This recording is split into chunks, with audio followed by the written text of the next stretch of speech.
જય શ્રી કૃષ્ણ. ભક્ત પુંડરીક, જે મહારાષ્ટ્રના પંઢરપુરના એક પરમ વિષ્ણુ ભક્ત હતા. એ ભગવાન વિઠોબાના અતિ પ્રિય ભક્ત હતા. તો શું પુંડરીક જન્મથી જ ભગવાનના ભક્ત હતા?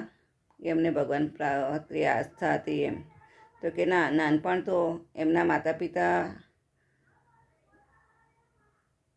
ભક્તિભાવવાળા અને સારા સંસ્કારી હતા, પણ લાડકોડમાં ઉછરેલા હતા.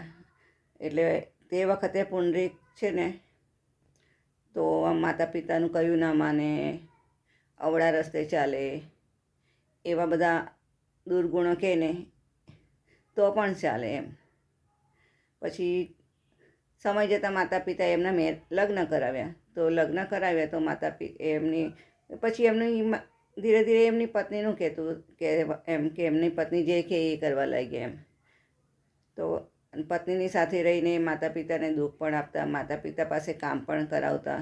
એમને માતા પિતાની બહુ આમ એ નહોતા કરતા.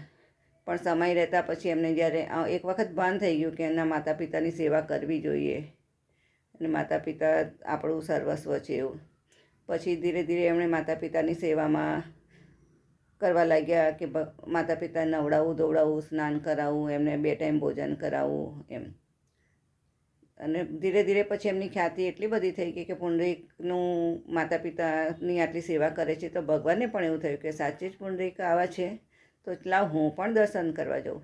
તો ભગવાન જાતે આવ્યા. ભગવાને કીધું કે પુંડરીક, હું આવ્યો છું દર્શન કર. તો પુંડરીકે કીધું કે ભગવાન, જો તમે આવ્યા હોય તો હમણાં તમે દરવાજે ઊભા રહો, મારા માતા પિતાની સેવા કર્યા પછી મને ટાઈમ મળશે તો હું તમને મળવા આવીશ. તો ભગવાન પણ વિચાર કરવા માંડ્યા કે હું જાતે આવ્યો છું અને મને પુંડરીક મને આવું કહે છે. તો ભગવાન તો કમર ઉપર હાથ મૂકીને ઊભા રહ્યા. પછી ભગવાને કીધું કે પુંડરીક, હું ઊભો તો છું પણ મને આસન તો આપ. તો પુંડરીકે એક ઈંટ હતી તો આપી, ભગવાન આની પર ઊભા રહો. તો ભગવાન તો ઈંટ ઉપર કમર ઉપર હાથ રાખીને ઊભા રહ્યા. જ્યારે ભગવાન સેવામાંથી નિવૃત્ત થયા અને પછી એમને મળવા ગયા તો ભગવાન તો ત્યાં ઊભા હતા. તો ભગવાનને પણ કેવું આવો સરસ ભક્તિભાવ અને એમના પિતૃભક્તિ અને માતૃભક્તિને કારણે ભગવાન એમને પ્રસન્ન થયા.